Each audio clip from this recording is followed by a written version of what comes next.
Today, we're really digging into some source material centered on a pretty famous book, a classic, really, that lays out a philosophy for making money, for achieving success. Yeah, it's Think and Grow Rich by Napoleon Hill.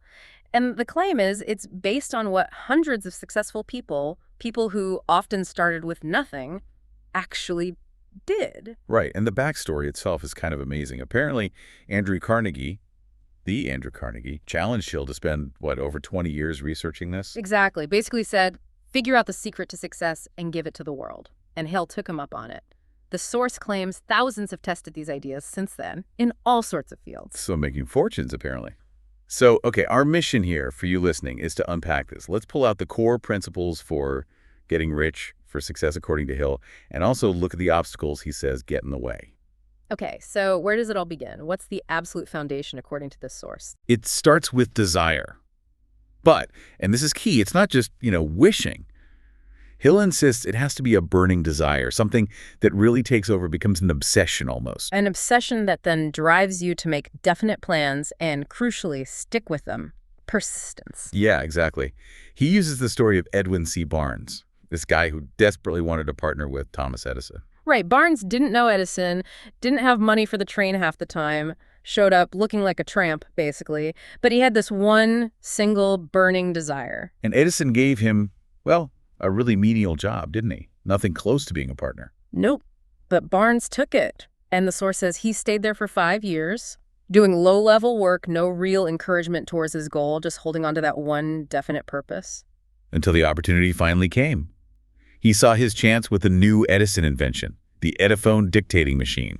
He knew he could sell it. And he did. Right. Became hugely successful with it, Edison's associate. It's a powerful story about laser focus on a single intense desire, burning your bridges almost. There's another one too, Marshall Field after the Great Chicago Fire.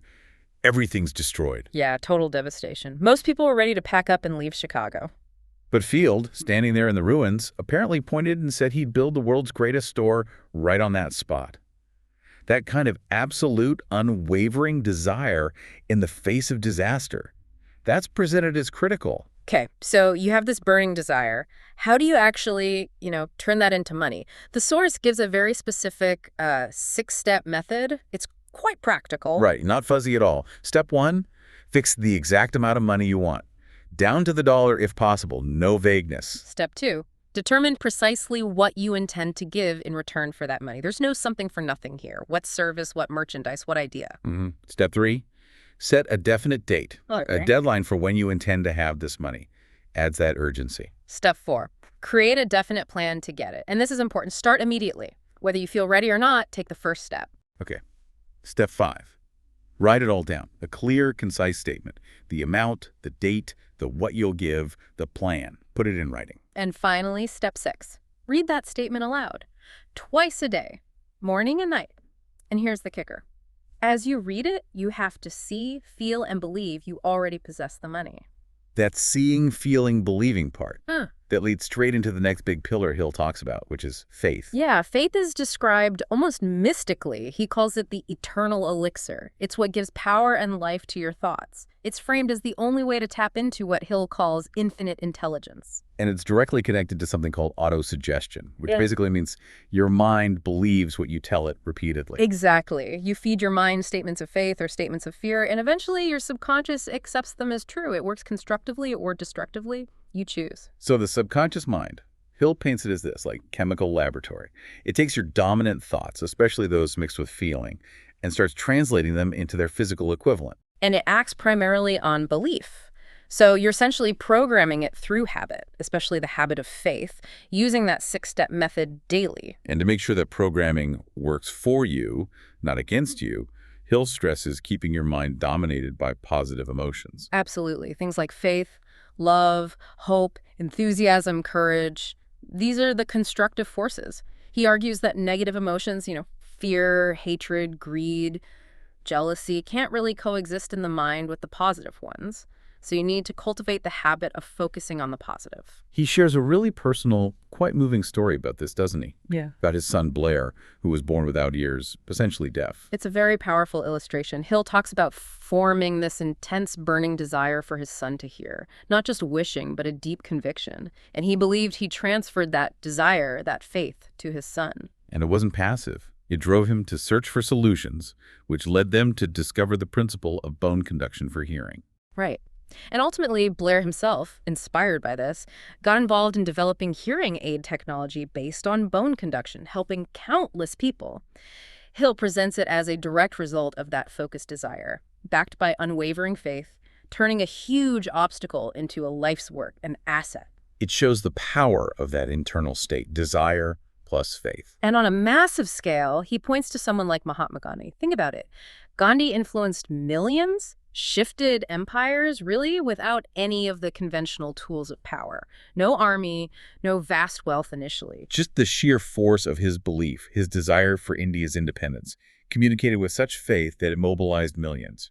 It presented as faith in action on a societal level. So that's the foundation, that burning desire, unshakable faith, harnessing your subconscious with positive emotions. Powerful stuff. Okay, so you've got the foundation poured. Now, what tools does the source say you need to actually build success on top of that? How do you make it happen? Right. This moves us into things like specialized knowledge, planning, imagination, and that crucial element of persistence. And he starts with defining what an educated man actually is. And it's probably not what most people think. Definitely not. It's not about having a head full of general knowledge or lots of degrees, necessarily. Hill's definition is someone who has developed their mind so they can acquire anything they want or its equivalent without violating the rights of others. He points to Henry Ford, Thomas Edison, guys with limited formal schooling, but they knew how to get the knowledge they needed, organize it, and put it into action through others. Exactly. The point is, specialized knowledge is everywhere. It's relatively easy to find. The real value comes from organizing it and using it intelligently toward a specific goal. And you need to keep learning, keep acquiring specialized knowledge relevant to your purpose, your business, your career. The world changes fast. Yeah, the source even mentions how universities were recognizing that specialization, personality, and the ability to do things were becoming just as important, if not more so, than just academic records. And a big part of applying that knowledge is how you market your personal services. It's not just finding a job. Right, it's about effectively selling yourself, your skills, your knowledge. He offers a formula for this, the QQS formula. QQS, quality of service plus quantity of service plus the spirit of cooperation. That equals perfect salesmanship of your services. And he really emphasizes that spirit of cooperation, that positive, harmonious attitude. Apparently, Carnegie valued that tremendously in his people. It's about working well with others, being pleasant, going the extra mile. It reframes the whole employer-employee thing, too, more like a partnership involving the business, the worker, and the public they serve. Courtesy and service become real assets. Okay, so you have the knowledge, you know how to market yourself. Now you need a plan. Organized planning is the next tool. Achievement needs a sound plan. And if you hit a setback, if you face temporary defeat, it doesn't mean your goal is wrong. No, it just means your plan is flawed. That's the signal. Analyze why it failed, create a new plan, a better one, and start again. Don't quit. Which leads to that famous line, right? A quitter never wins, and a winner never quits. Yeah. He suggests literally writing that down and putting it where you see it every day. A really crucial part of planning, according to Hill, is the mastermind principle. This is huge in the book. Explain that. What exactly is a mastermind? It's basically forming an alliance, a group of 2 or more people who work together in perfect harmony for a definite purpose. It's about synergy. Okay, so there's a practical side. Coordinating efforts, brainstorming, mutual support, regular meetings. Yes, that's the economic feature, as he calls it. But then there's also what he terms the psychic phase. This is more esoteric. Go on. The idea is that when minds blend in harmony, they create a kind of third mind, an invisible, intangible force, a shared intelligence that gives the group access to ideas and power beyond what any individual member possesses alone. Interesting. He uses the creation of U.S. Steel as an example, doesn't he? Carnegie, Schwab, J.P. Morgan. A massive example. Schwab's famous speech ignited the desire. Morgan had the financial clout, Carnegie the steel empire. But it was the combination, the mastermind alliance, that brought it all together on that unprecedented scale. It required desire, specialized knowledge, planning, and that harmonious alliance. And he also mentions Henry Ford surrounding himself with brilliant minds like Edison, Firestone, Burroughs, Burbank. Right. Suggesting that successful people rarely operate entirely alone. They leverage the power of allied minds. Okay, so planning and alliances are key. What about where the ideas for the plan come from? That brings us to imagination. Hill calls it the workshop of the mind. This is where desire gets shaped into concrete plans. He talks about two kinds of imagination. Yeah, synthetic imagination and creative imagination. Synthetic is mostly rearranging old concepts, ideas, or plans into new combinations, like taking existing building blocks and making something new.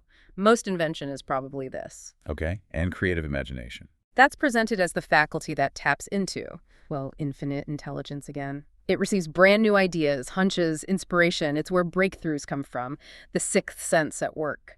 And he suggests this creative faculty works best when the mind is vibrating at a higher frequency. Right, stimulated by strong, positive emotions. And he specifically highlights the emotions connected to sex, love, and romance as being particularly powerful stimulants for creativity. Which leads into the concept of sex transmutation. This is a big, maybe even controversial part of the book. It is. The idea is that sexual energy is incredibly powerful, maybe the most powerful human drive. And it's inherently creative. Transmutation means learning to channel that energy away from purely physical expression into other creative outlets. So instead of dissipating that energy, you redirect it towards your business, your art, your goals. Exactly. He claims that people with a strong sex drive, if they learn to transmute it, can tap into immense enthusiasm, drive, persistence, personal magnetism, qualities that make for great leaders, salesmen, artists. It's channeling that potent life force. And he contrasts this with artificial stimulants like alcohol or drugs. Yeah, he says those might give a temporary mental lift, but they ultimately destroy the very brain faculties needed for real creative thought. He advocates using nature's stimulants, the powerful emotions. He gives examples of people consciously using this creative faculty, right? Like Dr. Elmer Gates sitting for ideas. Yes, Gate apparently had a soundproof room where he'd sit in the dark, clear his mind, and just wait for ideas related to problems he was working on to surface. And J. Ogden Armour, the meatpacking magnate, would reportedly close his eyes and try to tap into a superior intelligence before making big decisions. So actively trying to access that intuitive, creative part of the mind. Right. Okay, so you've got desire, faith, knowledge, plans, imagination, but none of it matters without the next tool. Persistence. Sticking with it. This sounds crucial. Absolutely indispensable, Hill says. It's simply the sustained effort needed to keep going despite difficulty, despite opposition, despite failures. It's willpower in action, fueled by desire. And he connects weak persistence directly back to weak desire, doesn't he? Yes, if you find yourself quitting easily, the first thing to check is how badly you really want the goal. A burning desire naturally fuels persistence. What helps build persistence, according to the source? Several things. Definiteness of purpose, knowing exactly what you want. Strong desire. Self-reliance, believing in yourself, which you can build with autosuggestion. Definite plans, knowing how you'll proceed. Accurate knowledge, knowing your plan is sound. Cooperation, having support, like a mastermind. Willpower, the conscious effort. And habit, just making persistence your default response. He uses stories like Fannie Hurst, the writer. Yeah, rejected dozens of times over years, but she just kept writing, kept submitting, and eventually became hugely successful. And Kate Smith, the singer, faced criticism about her appearance, but persisted relentlessly based on her talent and desire. And then there's that, perhaps surprising example he uses. Wallace Simpson and King Edward VIII. Right. He explicitly says he's not commenting on the rights or wrongs of the situation, the scandal aspect. He uses it purely as an example of incredible persistence in pursuing what someone deeply desired, in this case, love. The willingness to give up a throne, face global criticism. That level of commitment to a chosen desire, fueled by, as Hill puts it, the powerful combination of love, sex, and romance. He calls them a holy triumvirate, driving powerful action. It demonstrates the lengths persistence, driven by intense desire, can take you. Okay, so we've covered the positive principles, the tools for building success. But the source also spends a lot of time on the flip side, the things that hold people back. Yeah. The internal obstacles. Yeah, this is critical. Hill argues that the biggest tragedy is the vast majority of people who try and fail. And often, he says, it's not external factors, but hidden enemies within their own minds. The 6 basic fears. He says you have to master these. Let's list them. Okay. Number 1, fear of poverty. 2, fear of criticism. 3, fear of ill health. 4, fear of loss of love. 5, fear of old age. And 6, fear of death. And he calls the fear of poverty the most destructive. Why? Because it paralyzes everything needed for success. It kills reason, imagination, self-reliance, enthusiasm, initiative. It leads straight to procrastination, indecision, doubt, all the things that guarantee failure. He talks about how raw and real this fear was during the Depression. Yeah, he paints a grim picture of its effects, how it strips people of ambition. The fear of criticism, basically worrying too much about what other people think. What will they say? Where does that come from? Hill traces it back to our innate desire to fit in, maybe even old fears of punishment for stepping out of line. Its symptoms include shyness, lack of initiative, inferiority complex, maybe even spending extravagantly to keep up appearances. Industries like fashion thrive on this fear, he notes. Okay, fear of ill health. Often linked to worries about heredity, getting old, dying. And interestingly, Hill emphasizes the mind's power here, how dwelling on illness can actually create symptoms. Hypochondria. Right. And disappointments in life, like in business or love, can trigger this fear. He tells that story about the young man supposedly cured of hypochondria just by falling in love, showing how a powerful positive emotion can overcome it. Symptoms include negative self-talk about health, avoiding exercise, focusing on symptoms. Next, the fear of loss of love. He describes this as potentially the most painful emotionally. Rooted deep in human nature, the need for connection. It can lead to jealousy, suspicion, and just wreck a person's happiness and reason. Fear of old age seems common. Yeah, tied into fears of poverty, losing income, and ill health, declining faculties. Also, the fear of being less useful or attractive. Hill points out the irony that many people do their best work after 40, 50, even 60, challenging the basis of the fear. Symptoms: slowing down unnecessarily, apologizing for one's age, killing off initiative. And finally, the fear of death. Often linked to religious dogma about the afterlife, fear of the unknown, or maybe triggered by ill health. Hill basically calls it a useless fear. Death is inevitable, why waste energy fearing it? He offers a more comforting view of life as energy that simply transforms, suggesting death might be just a transition, maybe like a long sleep. So those are the 6 big fears. And he links them all to worry, doesn't he? Yes. Worry is described as a state of mind based on fear. It's insidious, eats away at you, paralyzes action, but he offers a powerful antidote. Decision. Just making a decision. Prompt and firm decision. He argues that once you've decided on a definite course of action regarding something you were worried about, the worry often vanishes. You can't worry effectively while you're busy acting on a plan. Decision conquers fear. Beyond the main fears, there's another subtle obstacle he mentions: susceptibility to negative influences. Right. This is maybe less obvious, but just as damaging. It's the habit of letting your mind be dominated by the negative thoughts, suggestions, and opinions of other people. Friends, family, news, whatever. It stops you from thinking for yourself. So you absorb negativity without realizing it. Exactly. And it undermines your own desire, faith, and plans. He says successful people consciously guard their minds against negativity, often through their mastermind group and their own definite purpose. They choose their influences carefully. You need to deliberately close your mind to discouragement. He suggests self-analysis, asking yourself some tough questions to identify these fears and habits. Yeah, there's a whole inventory of questions in the source, really designed to make you look honestly at yourself. Which fears affect you most? How susceptible are you? What are your habits? And related to all this is the tendency to make alibis, excuses. Oh, yeah.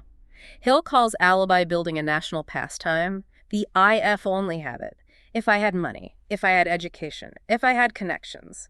It's using imagination to excuse failure instead of achieve success. And the biggest alibi, he suggests. Maybe the lack of courage to just face yourself, flaws and all, and take responsibility.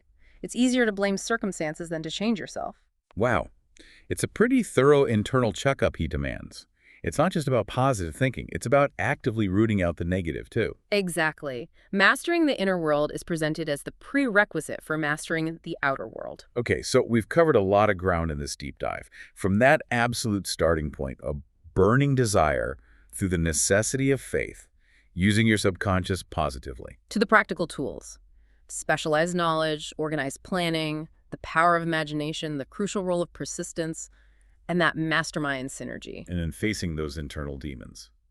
The 6 basic fears, the trap of worry, susceptibility to negativity, and the habit of making excuses. The core message from this source seems pretty clear, doesn't it? Success, accumulating wealth, achieving big goals.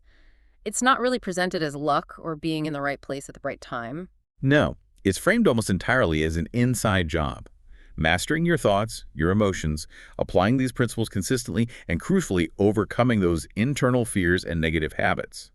You've heard how Hill argues that your thoughts, especially when fueled by emotion and backed by a definite plan and persistence, literally tend to manifest in reality. So thinking about all this, what really stands out to you? How might understanding this perspective on the power of thought and these specific obstacles Hill identifies maybe change how you approach your own ambitions, your own desires? It's a lot to chew on. And remember, as this deep dive into Hill's work suggests, just knowing this stuff, well, that's only potential power.